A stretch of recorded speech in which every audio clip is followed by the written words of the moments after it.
Hi everyone, welcome to tech gigs Adda. आज मैं इस वीडियो में बात करने वाला हूँ one of the mass security company that is Accenture. आपका टाइम मेरे लिए बहुत इंपॉर्टेंट है, तो आज जो टॉपिक हम कवर करने वाले हैं वो है about the company culture, projects, work life balance, salary and benefits, work satisfaction and the appraisals. तो बात करूँ मैं जॉब सिक्योरिटी की, तो एक्सेंचर काफ़ी अच्छी है as part as job security is required, but yes during the time of covid इसने भी कुछ एम्प्लॉयज़ लेज ऑफ किए थे। कुछ का मेरा मतलब है in thousands, but yes Covid एक ऐसी चीज़ थी जिसमें कि काफ़ी कंपनी अफेक्टेड हुई थी, तो will not include this part as a part of lays off. But वैसे ओवरऑल देखा जाए तो नॉर्मल टाइम पीरियड्स में, लाइक नॉर्मल वर्किंग कंडीशन में ये लेज ऑफ नहीं करती है। काफ़ी अच्छी कंपनी है टू वर्क। तो इसमें एक कहावत भी है दोस्तों, लाइक बड़ी नाव में सैर करने का ये मज़ा होता है कि बड़ी नाव जब डूबती है तो उसको ज़्यादा टाइम लगता है एज़ कम्पेयर टू छोटी नाव। इसका कहने का मतलब ये है कि लाइक अगर हम किसी बड़ी कंपनी में हैं तो अगर उसमें कुछ वर्स्ट कंडीशन आती हैं या वर्स्ट सिचुएशन आती हैं तो हमको काफ़ी टाइम मिल जाता है अपने आप को प्रिपेयर करने के लिए और अपने आप को वहाँ से निकालने के लिए।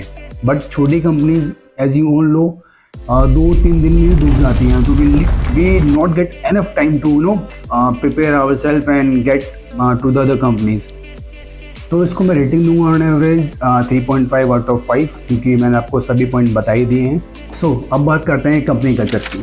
कंपनी कल्चर एक ऐसा पॉइंट होता है जो हर एक एम्प्लॉय वेब पे जाके सर्च करता है कि how is the company culture of this organisation, because we already हमें कम से कम 9 से 10 घंटे उस कंपनी में बिताने होते हैं, उन लोगों के साथ बिताने होते हैं। तो वो इस कंपनी का वर्किंग स्टाइल कल्चर अच्छा नहीं होगा तो it's very terrible for us to stay in that company for a long time. So इसलिए लोग इधर उधर भागते हैं। तो अब हम बात करते हैं प्रोजेक्ट्स की, जिसका आप सबको काफ़ी इंतज़ार है। सो वैसे तो प्रोजेक्ट्स के नाम डायरेक्टली नहीं बता सकते हैं, आई मीन क्लाइंट का नाम बताना it's not good and it's quite confidential. So मैं बस बताऊंगा कि इस ऑर्गेनाइजेशन में किस टाइप के प्रोजेक्ट्स होते हैं अगर आप एज अ फ्रेशर और एज अ एक्सपीरियंस ज्वाइन कर रहे हैं। इसमें finance, hospitality, digital transformation, cloud computing etcetera, which include development as well as maintenance type of projects.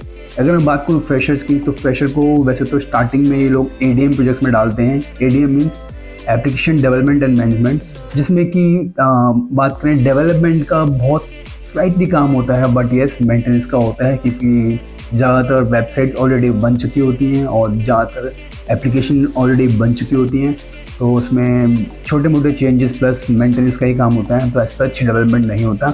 But yes ये उससे पहले एक टेस्ट लेते हैं जिसमें अगर आप अच्छा परफॉर्म करते हैं तो आपको ये लोग I mean you can say एक डेवलपमेंट प्रोजेक्ट में भी डाल सकते हैं। अब हम बात करेंगे वर्क लाइफ बैलेंस।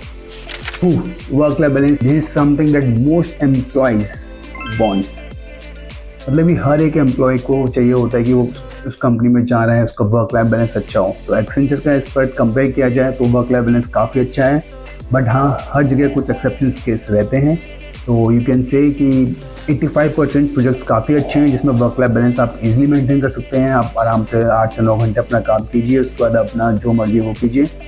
बट कुछ 15% प्रोजेक्ट्स ऐसे ही हैं जिसमें आपका आई मीन एक्स्ट्रा एफर्ट्स लगते हैं, जिसमें क्योंकि वो प्रोजेक्ट्स ऐसे होते हैं जिसकी डिलीवरी पास आ रही होती है या फिर जिसका प्रोजेक्ट थोड़ा कॉम्प्लिकेटेड होता है, तो उसमें आपको एक्स्ट्रा टाइम देना पड़ता है। बट येस अगर आप उसमें टाइम देते हैं तो आप काफ़ी कुछ लर्न भी करते हैं। वर्क लाइफ बैलेंस तो हर किसी को नहीं चाहिए होता है, किसी किसी को तो इसकी रेटिंग्स की बात करें as compare to work life balance की, तो out of 5 we will give 4.1।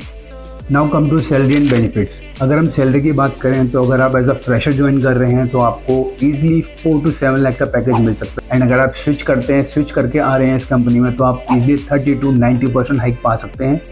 और अभी तो वैसे भी टाइम काफ़ी से चल रहा है, तो आप 150% तक का भी हाइक बहुत ईजिली दे सकते हैं। तो it's totally depend upon your tech stack and your ability. So अब हम बात करते हैं प्रमोशन एंड अप्रेजल्स की। वैसे तो मैंने बता दिया है कि लिटल्स को 10 to 20% का अप्रेजल ईजिली मिल जाता है हर प्रोजेक्ट्स में, बट किसी प्रोजेक्ट्स में जैसे कि मेंटेनेंस प्रोजेक्ट होता है उसमें 5% से 7% ही आप एक्सपेक्ट करिएगा। एंड ये सिर्फ एक्सेंचर का हाल नहीं है, काफ़ी बड़ी बड़ी कंपनीज हैं उनका यही सेम हाल है, जो कि नॉर्मल अप्रेजल देते हैं 5 से 7% तक का, दैट्स इट। एंड वैसे भी promotions and the appraisals depend करते हैं आपके परफॉर्मेंस पे कि आप कैसा परफॉर्म कर रहे हैं, आप टाइमली डिलीवर कर रहे हैं, आपको अप्रेजल्स लेने का एक अच्छा तरीका बताता हूँ। आप हमेशा लीड्स जो कहते हैं उसको फॉलो किया कीजिए। आई मीन लीड्स को एक विश्वास दिलाइए कि आप कभी कभार एक्स्ट्रा भी वर्क करना पड़े तो करिए, क्योंकि अगर आपको अच्छा अप्रेजल चाहिए तो आपको कंपनी को प्रूव करना पड़ेगा that I am a valuable asset of this company.